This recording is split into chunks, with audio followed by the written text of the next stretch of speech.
Hello there, and thank God it's a Monday. Today is January 25, 2021. Welcome po sa first day of the week edition ng The Stock Market Today. Ako po si Benji Chidoro. Please join me as we take a look at the latest news on the rental of office and commercial spaces in Metro Manila at ang resulta ng trading sa PSE. Lahat ng yan dito lamang sa January 25, 2021 Monday edition ng The Stock Market Today.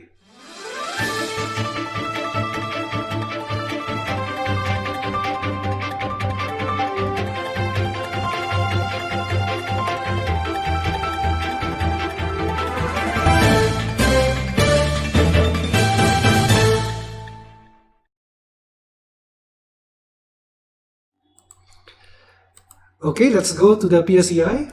The PSEI gained 25.67 points or 0.36%. And it's a green candlestick. And if we'll take a look at the market activity, 129 companies declined, 92 advanced while 39 remained unchanged. And there was net foreign selling at 311.43 million. As for the all share indices, it gained 0.21%, while the sectoral indices ended mixed. The financials, properties, and services gained, while the holding companies, industrials, and mining were in the red. Okay, the financials led the gainers at 1.5%, while the decliners was led by mining at 1.17%. As for the most active stocks, the second liners continued to dominate the most active stocks, except of course for BDO, Ali, and SMPH. BDO is number 2, while Ali is, I think, 1, 2, 3, 4, 5, number 6, and SMPH is number 10. But we will be reviewing today the following stocks. There is a request from bullish candle for CLI, so we will be prioritizing that. So we'll be reviewing APL. No, we'll be reviewing first Ali, then CLI, then APL, and then let's review BDO, BSC, AR, Merrimart, Dito, PHA, and the last stock will be ACEN. Okay, so let's start with Ali.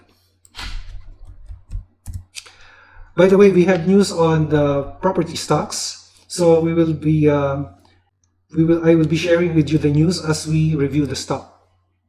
So kasama na rin dyan ang CLI. Okay, first we have Ali, and Ali had a recovery. Actually, it's still moving sideways, and it had a green candlestick today as well as last Thursday. Last Friday, it was a short red candlestick. And nasabi ko na ba, sideways ang movement itong si Ali. So if we will draw a harvest box on the stock, so ito yung kanyang movement, with a slight overshoot.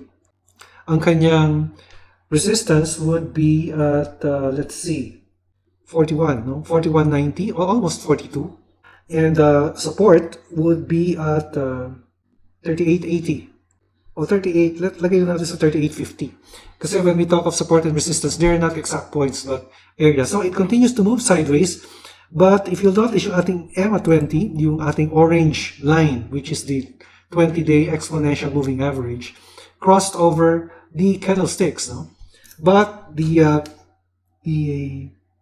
50-day exponential moving is under the candlestick, and it's showing signs of moving sideways, but our indicator, the 20-day exponential, is over the candlestick, indicating a bearish sentiment. Pero from the looks of it, it's still moving sideways. So let's take a look at the news on the office spaces. First, let's take a look at Business World, where it says Metro Manila office rents seem to drop by 30%.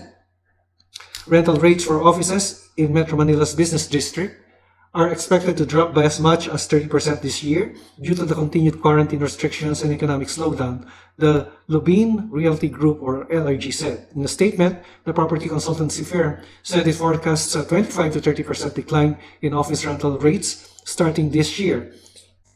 And then we also have additional news from Cushman and Wakefield on their vacancy rates of office spaces. Ang sabi niya dito, overall vacancy rates also increased by 145 basis points or to 7.8%, driven mainly by the continued flight of the Philippine offshore gaming operators or POGO locators. The reopening of previously committed spaces in recently completed buildings due to indefinitely suspended expansion plan is also pushing vacancy rates further upwards. Okay, so that's news on Ali. And then let's take a look further at CLI. Now, before we go to CLI, let me share with you the commentary of BDO Nomura on the news item. The softening demand for office spaces poses downside risks to our covered property names. Nonetheless, we believe their integrated mixed-use development models allow them to benefit from the flight to quality, with our covered names still maintaining healthy office occupancy rates of 91 to 95% as of third quarter 2020. We currently have buy ratings on Ali, MEG, RLC, and FLI. So I hope that this spills over to the Cebu properties, which we are reviewing next. So let's take a look at CLI. Okay, CLI continues to move sideways. And there was an aberration here during the January 13 and January 14. Actually, it started January 12, no? This is a breakout on January 13, although there was a very long wick, which closed on at 535. It reached a high of 562. Then there was this morning star here, or an evening star, and there was a red candlestick. Then the prices fell to as low as, let's check here, at 5 pesos. So it went as high as 562, then 5 pesos here on January 19. Then there was a green, red, and green candlestick, then followed by a doji, or a candlestick which ended with the same closing and opening price. No? Opened at 510 today and closed at 510. So kaya hindi mo makita yung body ng candlestick dito. But it went as high as 518. And it appears that the stock is moving sideways. And let's see. It is respecting the resistance level at the EMA 50, or the support level at EMA 50 rather, at 5.01 or 5.02. That's the resistance area, the EMA 50. However, the support area rather. So I keep interchanging support and resistance. Pero ang kanyang resistance is nandito sa, let's see, resistance level, nasa 518 siya, or 520. Minsan kumakagat to, minsan hindi. Okay, nasa 518 yung kanyang resistance level. That is the first resistance level. And the second resistance level, we can say is nandito sa 554. Yan yung second resistance level niya. But it appears to be moving sideways. Tingnan na natin yung support and resistance ni Investa. Uy, malapit lang siya. 518, pareho kami. 555 yung second resistance, 554. Okay, meron ba tayong news sa CLI? Let's check. Yes, meron tayong news dito. Okay, this is January 12, last week. No, sabi niya dito, CLI posts 14.25 billion in reservation sales, up to 12.4% year on year. Kaya siguro tumaas ito, no? Kasi this is February 12 eh. So nagkaroon siya ng upside dito, nagkaroon pa rin ng upside, and then nag-correct the following week, ano? Okay, so basahin ko na lang, ano? Maaaring hindi natin nakikita ito. Okay, sabi niya dito sa kanyang disclosure sa PSE, leading developer Vismin Cebu Landmasters disclosed record reservation sales of 14.25 billion in 2020, a 12.4% growth from the previous year's 12.67 billion. The figure represents 5,300 units sold across key cities in the region. Contrary to industry trends, CLI showed positive performance amidst nationwide lockdown, with 69% of the company's 2020 sales attributed to economic brand Casamira, 19% to its mid-market garden sales, and 10% to high-end Premier Masters. Okay, so that's good news for CLI. Pero steady lang siya dito sa within the support of 5 pesos, which is our EMA 50 or 5.01, and resistance of 518. So steady lang siya, moving sideways yung stock. Okay, next let's take a look at number 3, APL. APL had an engulfing red candlestick. So from the green candlestick last Friday, it had an engulfing red candlestick, which is a bearish indicator. Pero our orange line, which is the EMA 20, is still above, no? So ang tingin ko lang dito, sideways pa rin ang movement nitong APL. Okay, sideways movement pa rin with a support of, tingnan natin, EMA 20, 0.295, 0.25 yung kanyang EMA 20, no? It's 25 centavos, which is our support, and the resistance would be at 44.6 or 44.5, no? Somewhere within that area. Sideways pa rin ang kanyang general movement. And then BDO. Okay, si BDO continues to move sideways. Actually, it is in the resistance area. Resistance area to 111. Okay, 111.90 is the resistance area. And the support, let's put it at EMA 20, which is at, no, the nearest support would be here. Okay, 106.7. Ang nakikita ko nearest support. And then after 111, the nearest resistance would be 115. Yan, 115 ang nearest resistance after the 111 resistance area. Okay, next, let's take a look at BSC. By the way, guys, if you have stocks in mind that you want me to review, please comment on the comment box and I will prioritize them. Okay, BSC, parang cup and handle to no? Parang cup and handle information. Pero let's take EMA 20 as the support area. So EMA 20 is at 0.94. Tama, 0.94 is the support area. And the resistance, the nearest, I can say would be 1.93, 94. Yeah, 1.94 is the nearest resistance. Okay, support and resistance, guys, are not specific points but areas. So still moving sideways, and ito yung stock na merong backdoor listing, di ba? Basic Energy Corporation. Okay, after BSC, AR.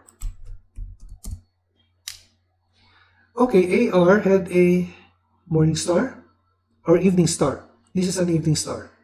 Pero, ang nakita niyong formation actually is that after a breakout here, there's a candlestick here, red, another red, which is lower. Pero ito, it ended up with a green. Apparently, this is a sign of reversal. But you see another red here. So if you see that kind of formation, that is most probably a sideways movement. No, although the indicator, the EMA 20, is still above the candlestick. So sideways formation lang yan, no? With EMA 20 as our support. So that's half a centavo, no? 0.005 will be our support. While the nearest resistance, let's take a look at 129 is the nearest resistance for AR. And then let's take a look at Merrimart. Okay, Merrimart. Based on our indicator, the exponential moving average 20 days, above the candlestick pa rin siya. So it appears bullish, although I see a consolidation. Actually, this is a consolidation pattern. Yeah. Hindi lang nag-smoothen out pa yung ating indicator, no? But from here to here, it's consolidating. Yeah. So yung ating upper boundary for Merrimart would be our resistance, 8.25, and our support will be at 6.90. So 8.25 and 6.90, almost 7. So moving sideways, see Merrimore. And then next, let's take a look at dito. Okay, dito, ganun pa rin si dito. Kapareho rin ng the other stocks, ano? Still moving sideways. And two successive red candlesticks, but these are very small, has very small body, no? Sideways pa rin ang movement niya, just like the other stocks that we have had. So I would take the EMA20 also as our support. At that's 11.27. Tama na ba? 11.27 is our support, while the nearest resistance would be at 1340. Support will be EMA20 at 11.27. So still moving sideways dito. And then PHA. Okay, PHA. Sideways din to. Sideways movement. Mukhang general trend is sideways, no? Still waiting for good news probably on the vaccine. Pero may balita kami, or I was listening to the news earlier that by the end of by February, Metro Manila will be placed under modified general community quarantine, which is a more relaxed quarantine protocol. So ang ating support dito, I would say, sige, lagay na natin uli sa EMA20, that's 212 or 213. While the resistance nasa 315.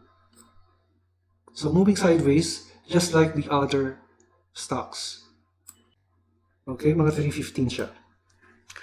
And then our last stock will be ACEN. Na-exercise niyo ba yung stock rights, no? I-exercise nyo, no? Because this price, 679, is higher than the average, projected average price of 5.3. Okay? So, nag-gain na kayo if you were able to exercise your stock rights.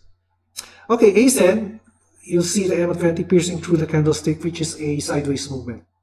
So, very, very thin lang yung kanyang movement. And sa akin, since this is consolidating, then magandang bumili, no? Magandang bumili sa stock, sa ACEN. Kasi makikita nyo, pagkatapos ng consolidation, nag-appreciate yung value. Especially, magandang company itong ACEN and marami siyang magagandang projects. Ang ACEN is just consolidating. In the meantime, kung lalagyan natin ng support and resistance yan, the support will be at, ito, nasa 6. Nasa 6 yung support niya, and the resistance would be at, nearest, it will be here. 7.6 will be our nearest support. Yan po ang ating report sa stock market, the 25th day of January 2021. Ito po si Benji Chidoro, reminding you, an investment in knowledge pays the best interest. See you again in our next episode at maraming salamat sa inyong pagtangkilik.